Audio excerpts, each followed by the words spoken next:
The Premier League is the most dependent league on foreign imports of any major league in Europe. It is also the league, unsurprisingly therefore, in which homegrown and academy players are given the fewest minutes of first-team football.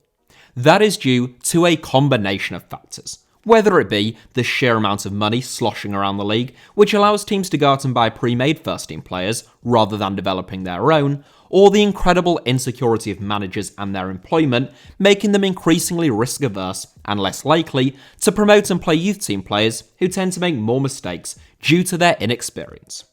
This could be a video all of its own, but whilst fewer players graduate from teams' academies and become first-team players in the Premier League than anywhere else, that doesn't mean that there aren't some real gems who still manage to swim to the top. Long-time subscriber David Aspinall recently received plenty of likes with this suggestion of a video taking a look at every Premier League team's best academy graduate over the last X years. Well, since this is HITC Sevens, I decided to go with 7 years. I know, it makes sense, right? To be clear, an academy player has to have come through a club's academy since at least the age of 16. And the last 7 years is defined as being from the start of the 2014-15 season onwards. Players who never made a first-team appearance for a club, such as Jadon Sancho at Manchester City, aren't considered to have graduated at that club in my eyes, and all inclusions are based upon who I think is the best player from the available pool, not who played the best for the team whose academy they graduated from. Hopefully that is all clear enough, and if not, it will become clear fairly soon. So without further ado, here are my views on the best academy graduate at every Premier League team over the last 7 years. Arsenal. Bukayo Saka. Not only is Bukayo Saka a brilliant footballer, but since bursting onto the scene at Arsenal, he might even have given N'Golo Kante a run for his money in terms of being the most likeable player in the division.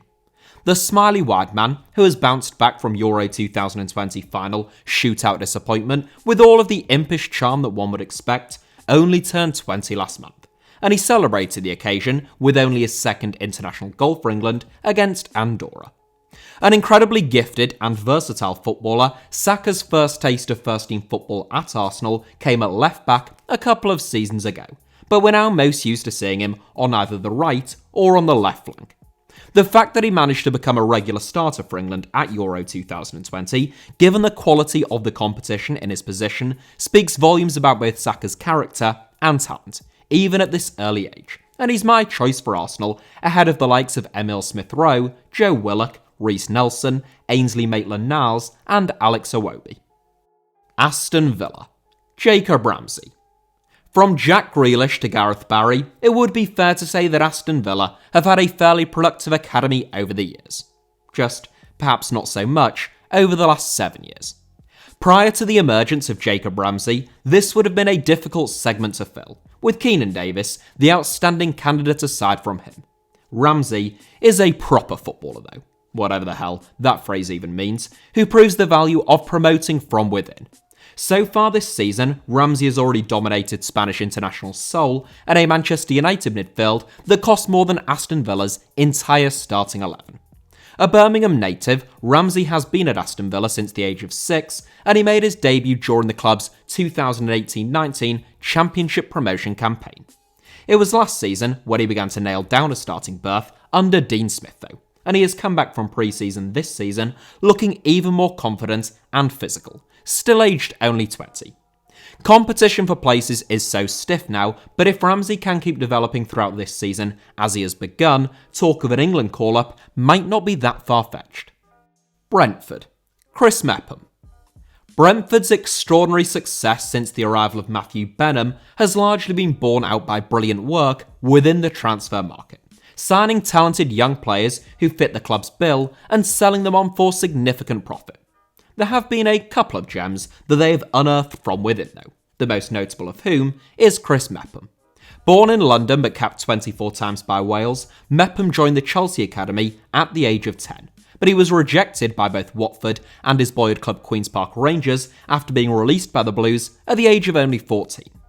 Brentford swooped in, and within 4 years, the teenager had made his first team debut. Following 48 appearances for the Bees, MEPHAM was signed by Bournemouth for £12 million in January 2019, with whom the 23-year-old currently tops the championship table. I really like him, so he just about gets the nod ahead of Finnish forward Marcus Fors, who has scored 5 goals in 3 games for Brentford so far this season. Brighton and Hove Albion. Ben White. A very honourable mention has to go to Brighton's number 1 Robert Sanchez, who has conceded just 5 goals in 7 Premier League matches so far this season, having only broken through to replace the faltering Matt Ryan last season. Sanchez is narrowly beaten by Ben White though, another man who enjoyed a fairly meteoric rise to stardom. Born in Poole and signed by Brighton after he was released by Southampton at the age of 16, Ben White had only ever made 2 appearances for Brighton before joining Leeds United on loan in the 2019-20 season. His performances at Ellen Road were so impressive that Brighton offered him a new deal which came with first-team assurances upon his return, and they'll be glad that they didn't accept any of Leeds United's numerous bids. White played 39 times for Brighton in his only full season in the club's first team, before being snapped up by Arsenal for a whopping £50 million in the summer just gone. An honourable mention goes to Aaron Connolly as well as Sanchez. Burnley. Dwight McNeil.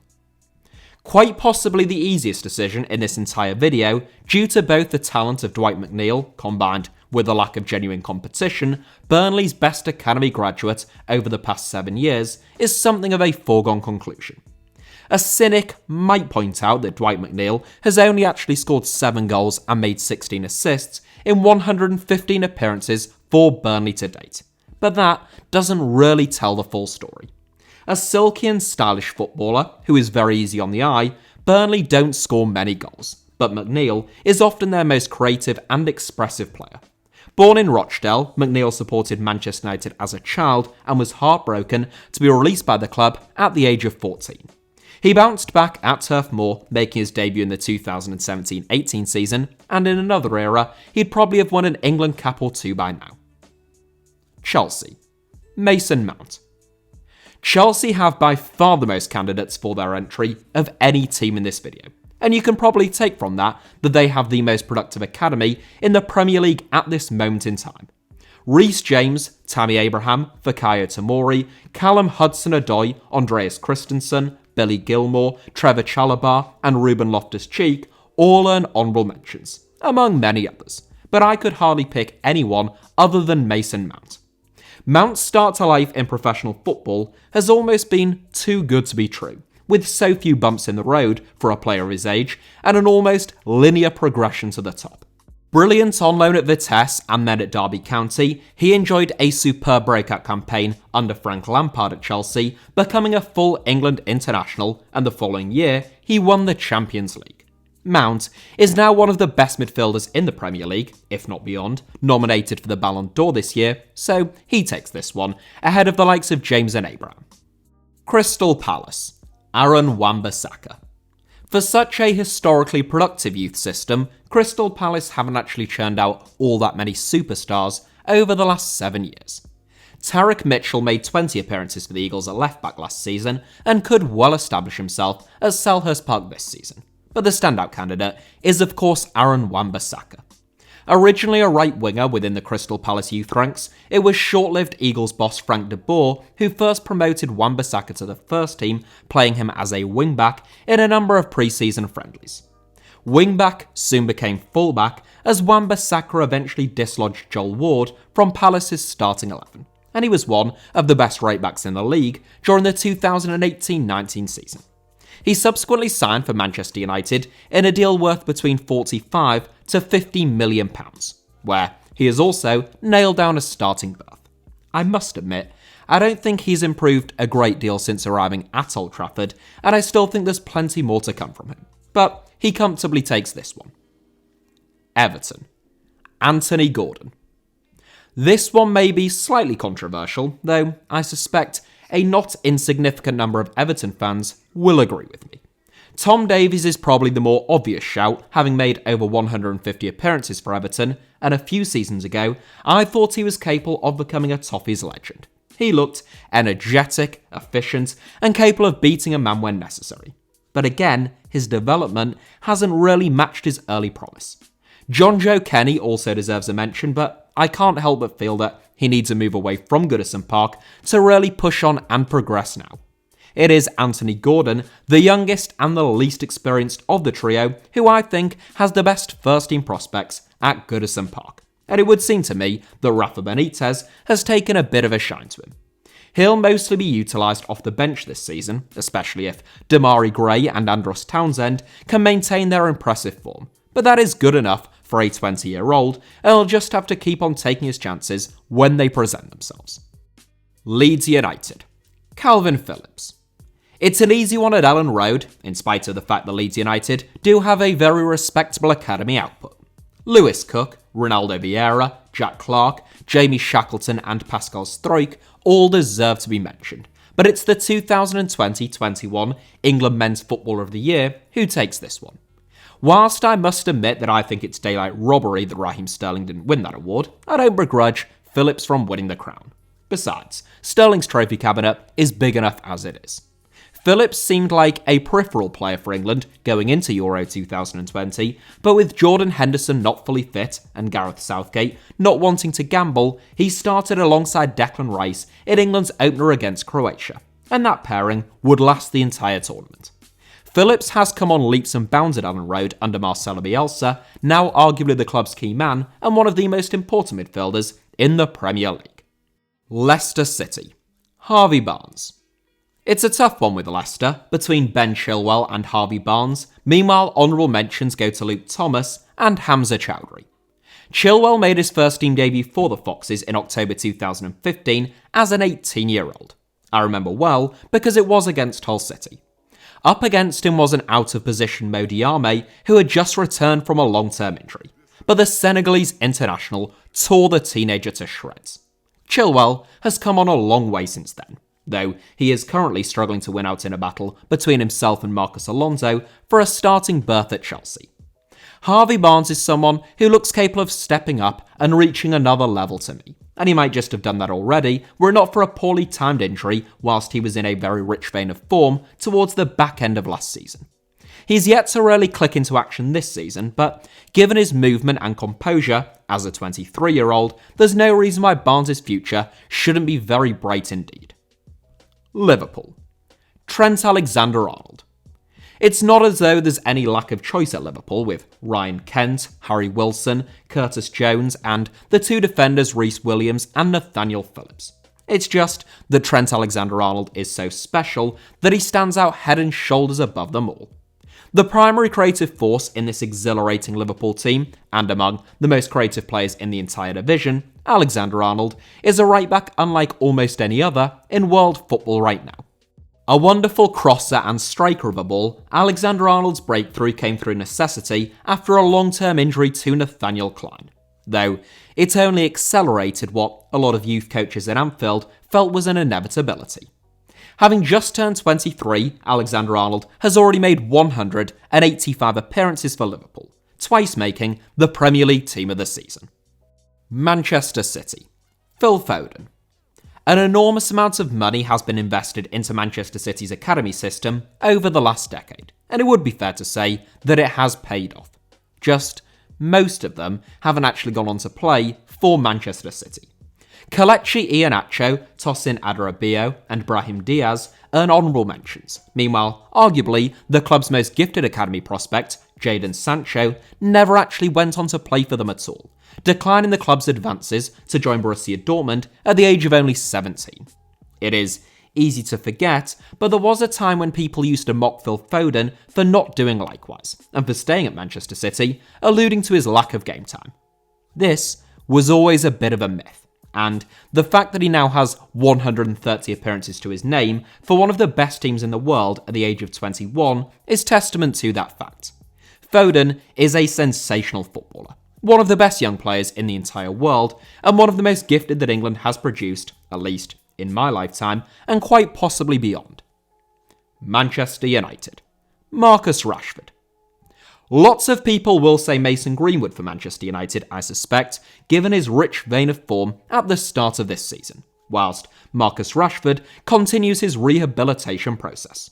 Very few would have said Greenwood 12 months ago when he was getting battered from pillar to post and Rashford was banging goals for fun. Football is a funny old game like that.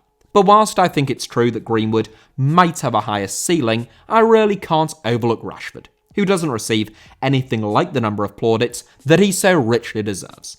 Rashford has hit 20 plus goals in each of the last 2 seasons, despite playing through an injury for much of last season and not having been on penalty duty for more than 18 months. I'm confident that he will bounce back from his most recent injury setback, since he seems to have a phenomenal attitude. So Greenwood will have to settle for an honourable mention for now, along with Scott McTominay, Dean Henderson and Jesse Lingard. Newcastle United. Sean Longstaff. If there's one thing that Newcastle United's new owners should do, well, aside from stop killing innocent children in Yemen and dismembering journalists, it surely has to be improving the training and youth team facilities at St James's Park. There is already talk of a £50 million upgrade to the club's infrastructure, and the Magpies' academy output in recent years suggests that that is desperately required, especially from a club and a part of the country that has typically been such a hotbed of talent. As things stand, Freddie Woodman and brother Matty Longstaff earn honourable mentions, but it's Sean Longstaff who takes the crown. Over 2 years ago, Manchester United were quoted a price tag of £50 million if they wanted to sign the older and less ginger Longstaff brother. Last summer, his price was reported to have dropped to £10 million should Everton be interested. That reflects the fact that Longstaff perhaps hasn't quite reached the heights that some at Newcastle had hoped, but he is still a talent and he is their best academy graduate from the last 7 years. Norwich City. Max Aarons. Talking of players who were quoted as having enormous asking prices, albeit rather more justified in this instance, Norwich City were able to resist the advances of Bayern Munich by demanding £35 million for Max Aarons. In all fairness, once £50 million became the benchmark for any half-decent fullback, that price tag becomes hardly unreasonable. Aarons was born in London and joined the Canaries youth ranks from Luton Town at the age of 16. Aged 21 now, he has racked up some 137 appearances for the club, and whether Norwich survive this season or, and let's be honest, more likely, are relegated once again, it seems inevitable that this will be Aarons' last season with the club. Honourable mentions go to his former teammate Jamal Lewis, now of Newcastle United, and of his current teammate Todd Cantwell. Southampton. Matt Targett. In the decade prior to the 2014-15 season, Southampton arguably had the finest youth development of any team in English football, certainly in relation to their size. The last 7 years has been a bit of a come down, it would be fair to admit, and whilst the Saints' best player remains a homegrown one, James Ward-Prowse's debut came exactly 10 years ago, at the age of only 16. That leaves Matt Targett and Harrison Reed as the standout candidates. As things stand, I'd have to go with Targett. Signed by Aston Villa for a not inconsiderable fee, variously reported as having been worth anywhere between £11.5 through to £17 million, Targett has since become a key cog in a solid Aston Villa backline, as well as offering a threat down the left flank. Tottenham Hotspur. Kyle Walker-Peters. It's not easy when it comes to Tottenham where, as was the case with Southampton, the club's best player is an academy graduate, but one who predates our 7-year timeframe. Harry Winks has played the most games of any Spurs academy graduate during that time, but there are a fair few Tottenham fans who feel as though he shouldn't and who hope that the club part ways with him as soon as possible. Elsewhere, you have Japhet Tanganga and Oliver Skipp, and whilst there is relatively little to split them, I have overlooked both in favour of a man who left Tottenham in 2020. Kyle Walker-Peters emerged at Tottenham around the same time that Kyle Walker actually left the club, with their similar names not going unnoticed by most. Despite some impressive cameo performances in North London, the former England under-21 international was sold in 2020, joining Southampton for £12 million. He did a good job in his 35 outings last season, as well as covering admirably at left-back this season, so he gets the nod from me. Watford. Dion PEREIRA.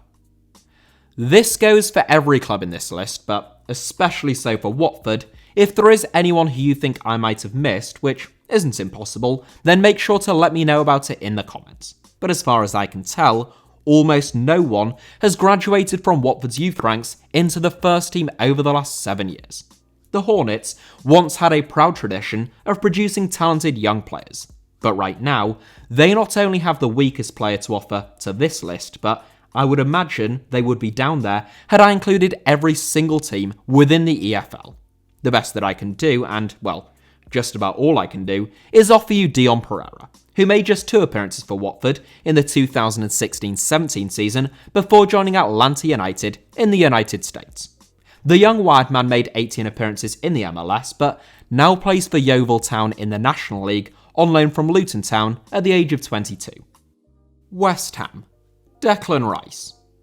Quite possibly giving Dwight McNeil a run for his money very late on, as the easiest decision in this list, Declan Rice is not just West Ham's best academy graduate of the last 7 years, he is West Ham's best player full stop. The Hammers have long had an outstanding record for producing some of the best talent that this country has seen, and following a bit of a dry spell, Rice has well and truly reignited that flame. England's best holding midfielder and among the best in the Premier League, Rice's first taste of first-team football came at centre-back, before his ball-playing abilities saw him nudged a little bit forward. Still very defence-minded, Rice has an excellent positional sense and loves to get stuck in, as does his partner, Tomas Souček, in perhaps the division's most ironclad double pivot. An honourable mention goes to Grady Diangana, but I would be lying if I said he came anywhere near to featuring. Wolves. Morgan Gibbs-White.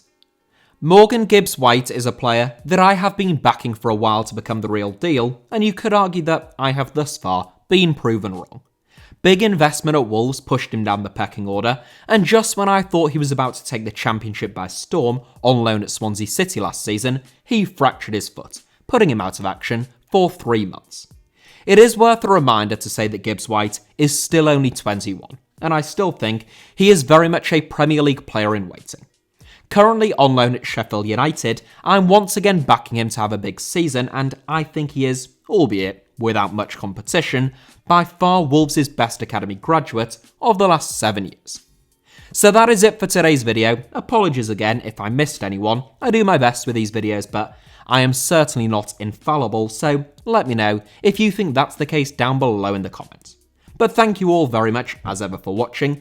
Hit the like button if you enjoyed today's video. Make sure that you are subscribed and have notifications turned on for HITC Sevens. And you can also find me on social media, on Twitter or Instagram, via the username @HITC Sevens on both, should you wish to do so.